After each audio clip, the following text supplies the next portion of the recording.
Sure. Thank you, Rishi, and thank you, GI Group, and good afternoon to the panel members and the audience. Um, so, Rishi, to answer this question, let me break it into two parts. The first part would be as an organization, we would prefer mostly to have internal talent growing in the organization because it's easier, faster, you know the person. But many times organizations struggle getting a good internal talent pool to fill up the positions, and then they end up going out.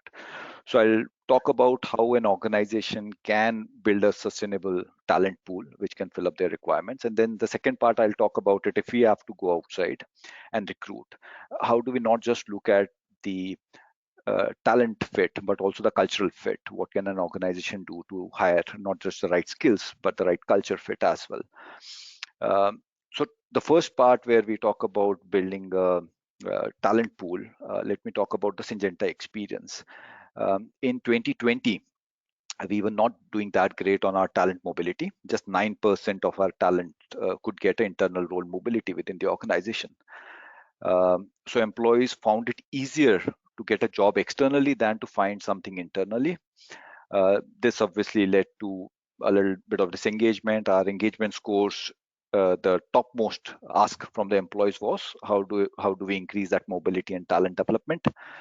I think the broad two reasons why this situation arose was because leaders were holding on to the talent. They were not comfortable letting go of their talent, training, retraining new skills.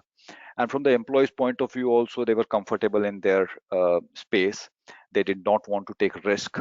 They were not sure if they move roles, how will it affect their career positively. So I think because of these two broad reasons, the mobility was not happening. What we did as an organization was we kind of reframed our talent management framework. We introduced new talent segments like shining star, hidden talent, stuck talent, talent to be addressed, right?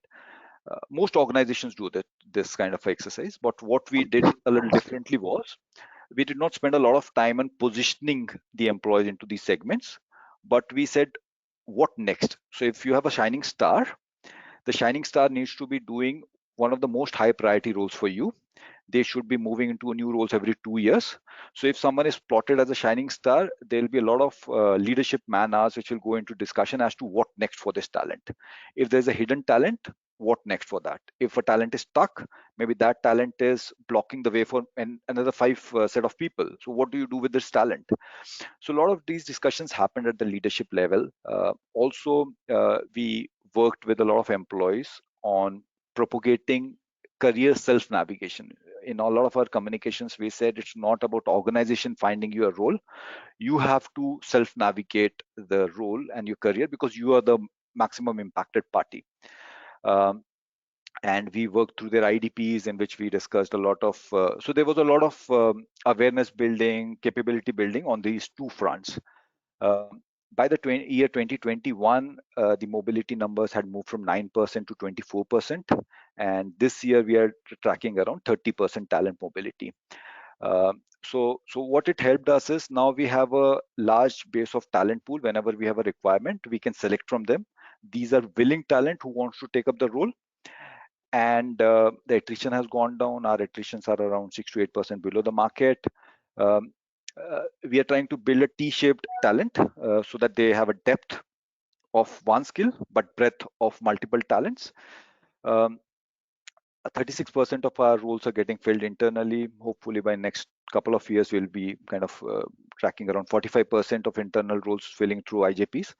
So that's one bit of it, that you need to have a strong process to have a strong talent pipeline if you want the internal talent to grow. Now, in certain cases, when we have to go out and hire talent for maybe multiple reasons, strategic reasons, or we don't have that talent internally, then we introduce something called, we introduce a Harrison assessment, which is assessment which measures the talent on the fitment with the Syngenta values and fitment with the role, competencies of the role required. So this helps the interviewer or the hiring manager to probe better in the interview. So there are certain questions which are already given. If I'm low on certain competency, then a panel can probe further on those questions. So we are not just focusing on the skills, but also on the culture fit.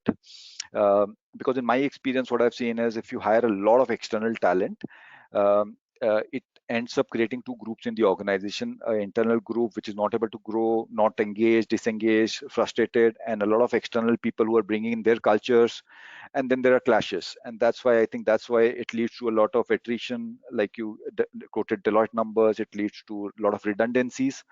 But if you have large talent coming in internally and few talent coming from external, which kind of gets diversity to your culture, that's the best place to be. So my two cents is build a strong talent pipeline, because all organizations want internal talent, but they cannot do anything if you don't have a talent pipeline. And second, if you're going external, also focus on the culture bit and use certain tools which can help you assess the culture fit as well.